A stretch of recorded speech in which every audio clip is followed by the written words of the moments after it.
বগুড়াকে আবার নতুন করে সাজাতে হবে। পথে বগুড়া, পথে বাংলাদেশ। বগুড়ার নাম শুনলে কোনো চাকরিতে নেওয়া হতো না। গণঅভ্যুত্থানে কোনো পার্টি আছে? বগুড়ায় কোনো পার্টি আছে? সারা দেশে কোনো পার্টি আছে?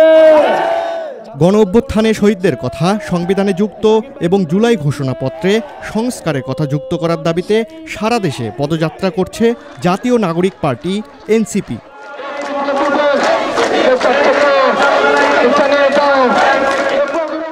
এই কর্মসূচির অংশ হিসেবে আজ শনিবার বগুড়ায় পদযাত্রা এবং পথসভা করেছে সংগঠনটি।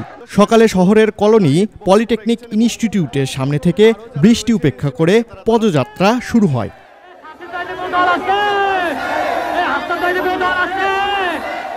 এ কর্মসূচিতে অংশ নেন এনসিপির আহ্বায়ক নাহিদ ইসলাম সহ দলটির কেন্দ্রীয় কমিটির নেতানেত্রীরা।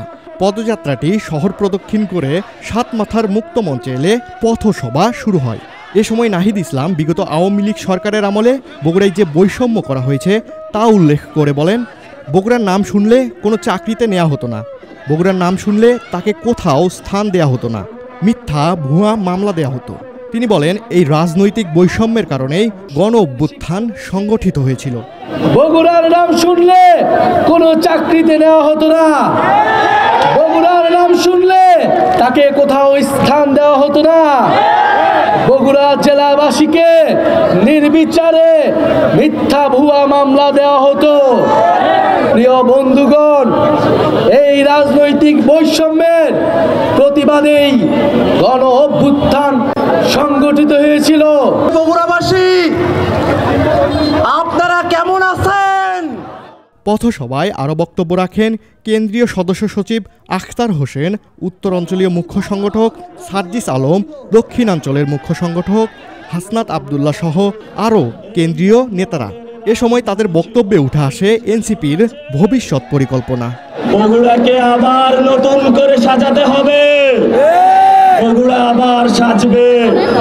তবে আগামীর বগুড়া জুলাই গণ অভ্যুত্থানের যে মহানায়কেরা রয়েছে, জুলাই গণ অভ্যুত্থানের যে পার্টি রয়েছে, এনসিপির হাত ধরে আগামীর বগুড়া গড়বে। পথে বগুড়া, পথে বাংলাদেশ। এই বগুড়া থেকেই গোটা বাংলাদেশে এনসিপির রাজনীতি প্রতিষ্ঠিত হবে ইনশাআল্লাহ।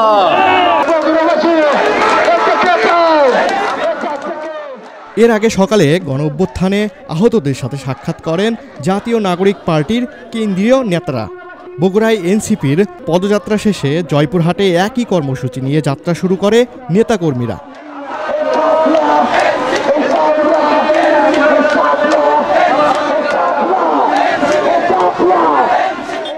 রাহিনুর ইসলাম, দৈনিক করতোয়া, বগুড়া।